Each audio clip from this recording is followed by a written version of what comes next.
Students, last lecture में हमने देखा था कि जो हमारी फ्लैट पिवोट थी उससे रिलेटेड क्वेश्चन। अब हम देखेंगे कॉनिकल पिवोट बेयरिंग से रिलेटेड क्वेश्चन दिया हुआ है कि a conical pivot bearing has diameter 150 mm and cone angle is 120 degree. It is subjected to a load 20 kilonewton axially if the coefficient of friction is 0.03 and rotation 200 rpm.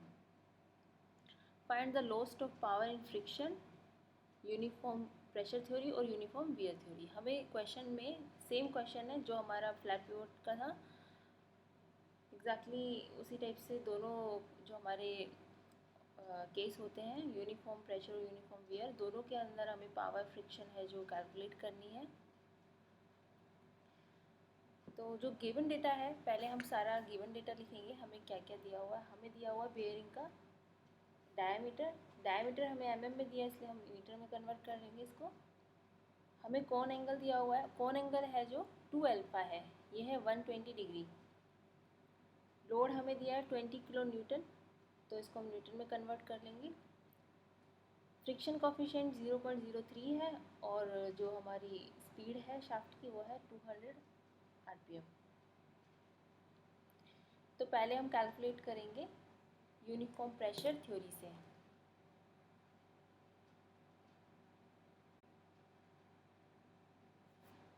Uniform pressure theory का जो conical pivot के लिए जो question है वो formula है torque calculate करने का, वो हमने डेरिवेशन में कैलकुलेट किया था। तो टी था हमारा T equals to 2/3 mu W R cosec alpha. हमारे पास में जो वैल्यू है जो क्वेश्चन में दी है अल्फ़ा की, वो हमें 2 अल्फ़ा की मिली है। तो हम अल्फ़ा की वैल्यू निकाल लेंगे। अल्फ़ा की वैल्यू के लिए इसको हाफ़ कर देंगे 2 अल्फ़ा को, तो 120 का हाफ़ करके 60 डिग्री आ जाएगा। तो जो हमारा अल्फ़ा की वैल्यू होगी वो 60 डिग्री होगी।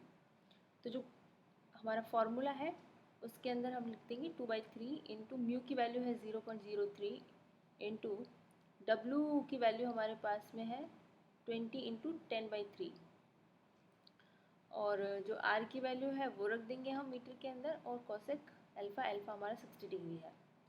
तो कैलकुलेट होके हमारा जो टॉर्क आएगा वो आएगा 34.64 न्यूटन मीटर। अब हमें जो कैलकुलेट करना है, क्वेश्चन में हमसे पूछा गया है कि हमें जो पावर लॉस है वो फ्रिक्शन के कारण कैलकुलेट करना है। तो हम यूनिफॉर्म प्रेशर में कर रहे हैं, तो फॉर्मूला हमारा जो पावर लॉस का है वो सेम ही है, टॉर्क इंटू ओमेगा। बस हमें टॉर्क है जो कैलकुलेट करना है, जो भी हमारी पिवोट होगी उसके अकॉर्डिंग जो हमारा फॉर्मूला होगा टॉर्क का, तो उससे हमें टॉर्क कैलकुलेट करना है। ओमेगा का वही फॉर्मूला है 2πn/60। सारी वैल्यूज़ रख देंगे हम और पावर कैलकुलेट होके आएगी। हमारी जो पावर लॉस है वो आएगा 0.726 किलोवाट। जो हमारी यूनिट्स हैं उनका हमें ध्यान रखना है। जो यूनिट है हमें, जैसे व्यास था हमारा, जो डायमीटर है वो mm में दिया हुआ था, तो हमने उसको मीटर में कन्वर्ट किया।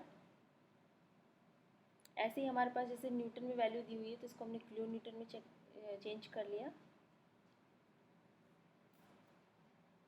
अब हम देखेंगे कि यूनिफॉर्म वियर से जो हमारा पावर लॉस है वो कितना आएगा।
वैल्यू कैलकुलेट होके आएगी 25.98 न्यूटन मीटर।